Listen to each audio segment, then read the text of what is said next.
Vanakkam, Namaste, and blessings to everyone. This is Dr. Bhairavi Balasubramaniam, PhD, the Sky Priestess. So this Gemini full moon isn't exactly like a Gemini full moon because the dominant energy signature, at the very least as far as I read it, is in fact very Capricornian. And there are some excellent reasons for this. To investigate why this moon felt very different from what one would normally expect it to be, I looked back to the Gemini new moon, which basically took place on June the 3rd, 2019. So what happened in the new moon was, well, actually, there's just a lot of stuff that happened. Let's just talk a little bit about what that was like. Now, if you're wondering why I looked at the new moon to understand the full moon, it's kind of like they are different cycles of the harvest. There's a point where you put in new seeds, and then there's a point where those seeds begin to culminate. And that's the relationship between the new moon, seed planting, and the full moon, seed harvesting. So during the new moon in Gemini, we had major alignments afoot, like collectively shifting alignments. For example, the Jupiter-Neptune square was quite tight at that time. We also saw Jupiter at 20 degrees Sagittarius, opposite two very significant bodies for astrology and astrologers, namely Asbolus at 19 Gemini and Urania at 20 Gemini. This is where the full moon now has gone exact. So if you were following the guidance of an astrologer or astrology or any method of divination that involved the stars, or simply, our relationship to higher guidance, this would have been a time where a lot of old patterns that you thought were utterly entrenched, could have actually been taken apart in new ways. So if you look at what work you were doing around the early part of June, you will see how they have a direct relationship to what we are experiencing now. We also saw the mean north node at 19 degrees Cancer, opposing Saturn at 19 degrees Capricorn, which is a very big deal because it meant that Saturn was conjunct the south node. And Saturn was not alone in Capricorn. Saturn was also accompanied by Chariklo, the wife of Chiron, at 23 Capricorn, Pluto at 22 Capricorn, the south node also at 19 Capricorn. There was a strong Capricorn focus then and there itself. And it was all about releasing and dissolving these larger entrenched structures. If we were to look at what was happening with the galactic center, we saw that the galactic center at 27 Sagittarius was conjunct Ixion, the tyrant, at 28 degrees Sagittarius.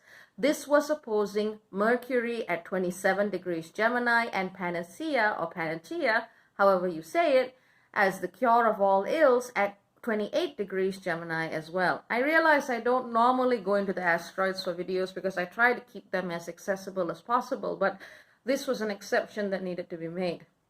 So when you've got Mercury and Panacea opposite the galactic center and Ixion, that spells a spell that breaks the curse of tyranny, that breaks patterns of abuse, violence, and malignance that use the guise of authority to get its way. So that's another thing that was able to be addressed during the new moon in June 2019. We also saw Venus going through a lot.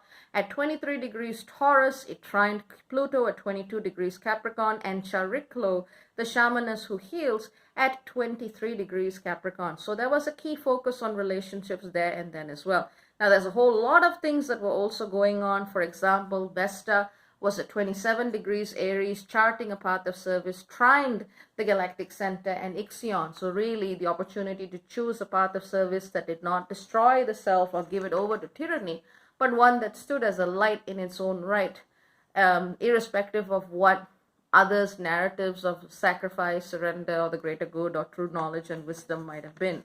It's really a time where Vesta allowed herself to step in her own power if she let herself to. There's a lot more that can be said, but all of this is just about the new moon in Gemini. So really a powerful time to change these old constructs through our words, through our ideas, through our willingness to actually envision a different understanding of what reality is possible. There were just a ton of heavy hitters, all expecting each other at the same time. Now, if we were to look at the full moon in Gemini now, Here we see the moon is at 29, or rather was exact at 19 degrees Gemini. And the interesting thing is, this is where Asbolus and Urania were, a revelation for astrology and astrologers and people who use planetary movements.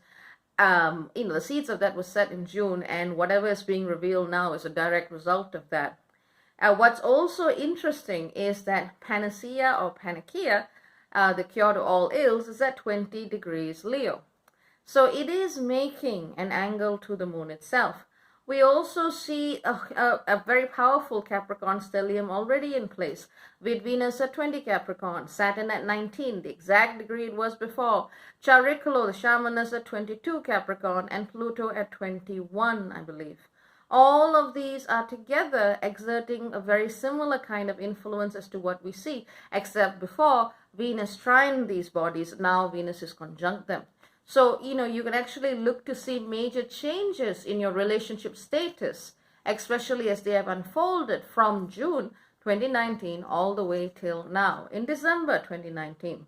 We also see other very powerful collective movements of energy. For example, Jupiter 2 Capricorn trined Uranus at 3 Taurus. This is really where we learn how to consolidate the wisdom that we have gotten from our teachers into tangible acts that have to do with our material reality and how they channel higher planetary frequencies and energies. We also see Mars at 15 degrees Scorpio trined Neptune at 15 degrees Pisces. Yes, inspiration has a role to play here, but so too does action with integrity. Because this is a Gemini full moon, some people feel the need to mince their words. Now, I have to say that yes, it is in that sign, but there are also a lot of other collective alignments that actually bring this energy back down to one where we actually have to call a spade a spade. Sometimes in the interest of being nice or interest of being polite, we actually step away from situations where we absolutely have to call it out, speak the truth. And this is really going to be a much larger theme for 2020 as a whole. There is no more room for pretty illusions, comfortable lies and half-truths. This is really where we're going to be needing to step into our power in truth and in action. Now, we don't want to talk about armchair philosophies. We don't have the affordability for that any longer. This is not about being politically correct. This is about having taken the time to think about your path of truth, to look at what helps you align in integrity and to act on it. And this is, to me, this is a signal why the Gemini full moon feels very different from what one would normally expect it to be. Now, there are some warnings here as well. For example, the true node is at 8 Cancer, mean node at 9 Cancer. This is conjunct Hades at 9 Cancer and opposite Cassandra at 7 Capricorn, trined Nessus at 8 Pisces. Long story short, it means that this is a time where we are asked to sit in our emotional truth, and that takes us to dark places within. And what we are being asked to do is to actually allow that navigation into the truth of the soul to allow us to speak in a way that is with conviction, in a way that is with clarity, in a way that is grounded to our direct experience. As Cassandra is in Capricorn, or conjunct the South Node, a lot of people may be feeling very triggered by the idea of having to say what you have to say without toning yourself down. And this is actually an excellent past life wound to be working through. This is literally the time to go, nah, I'm going to be breaking out of this conditioning. Thank you very much. With the North Node trine Nessus, we also do see that this exploration into emotional truth brings up patterns of us working through how abuse has manifested in the family, through ancestral lines, through intergenerational influences, and how the role of the abuser has been almost wedded or embedded into our understanding of spirituality. A lot of what I say, especially, I go into a lot of depth into this and as part of the Tier 23 monthly program. But when I talk about this, I basically talk about how our very idea of spirituality is the basis, or rather is constructed on the basis of shared agreements. That there is a role for suffering, there is a role for tyranny, there is a role for the abuser, and at a collective level, we almost legitimate it. And this is a time where we are going to be asked to look at the truth of what we have collectively agreed to experience, and how, as individuals, we can walk out of those contracts through actual, raw, authentic, emotional honesty. No more kid gloves. Now, what we also see, and this is a very interesting alignment as well, especially for those of you following the political news in England, and I've been following it closely because that was where I did my PhD in political science. I see that the, and this is funny, Cassandra, conjunct the South Node, trines the asteroid Albion at 7 degrees Taurus. And of course, without any doubt, this is when we're actually having the general election in the United Kingdom. So this is really where we are going to be seeing what is the voice of truth of the people. Have they followed their moral compass, or have they not yet evolved to a space or have trust in their public institutions and officials where they feel comfortable in doing so? Now, as you know, I am someone who speaks up against the influence of colonization, but that at a spiritual level, that also means recognizing that a lot of the structural inequalities that we experience all across the world do trace back to the political template of Westminster. So keeping an eye on what is actually happening there allows us to actually see where the superstructure is being challenged. And I do hope to see a much more heart-opening, heart-centered awakening in the collective originating from that space. Remember, at the very least, this is accurate from a few years ago, the heart chakra, according to some sources, is located in Glastonbury. It's a place where I've done a lot of work myself. But this is actually where we can see a powerful collective impulse moving through. So let's just keep our fingers crossed to see what's happening in England at this time. Similarly, in India, we're actually seeing some very, very contestable parliamentary acts going through. For example, the Citizenship Amendment Law, which, and I'll be honest, I haven't been following this as closely as I could have just because I've had my own stuff to go through.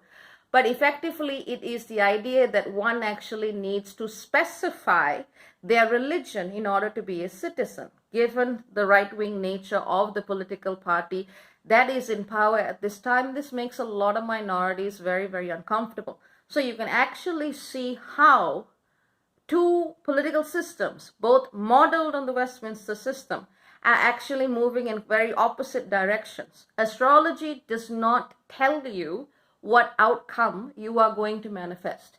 It shows you how you can actually take a particular direction and choose to move with it. Some of you would have used the energy of what was happening in June to help you manifest something that liberates you from the shackles of old patriarchal conditioning and structures of oppression. But others will actually be taking that same alignment to go the opposite direction and entrench those structures even more. So this is actually a time, this is a powerful crossroads where we see the paths that people have chosen to entrench themselves into. And whatever paths they have chosen is exactly what they are going to be playing out with in 2020 throughout that entire year. So Gemini, in this case, this full moon in Gemini is not exactly about Gemini. It is more about how the openness and freedom of thought that Gemini allows us to experience and encourages us to experience can be used to either consolidate structures of oppression, or can they be used to liberate one out of that. So this is where, and this is how I would say this is a very nuanced, very powerful, very, very spiritually potent full moon, the last full moon of the 2010s, like the decade of the 2010s. How do you call it? It's basically the last full moon of this decade. So enjoy it. Look at what you are manifesting. Look at whether or not you are consolidating false authorities and ideologies of the past, or look at whether or not you are looking at new structures of power that need to be created in the here and now. And remember, the time for comfortable illusions and kind of like trying to be nice about it is gone. This is where you say what you mean and you mean what you say. Take care. Very many blessings. Take care.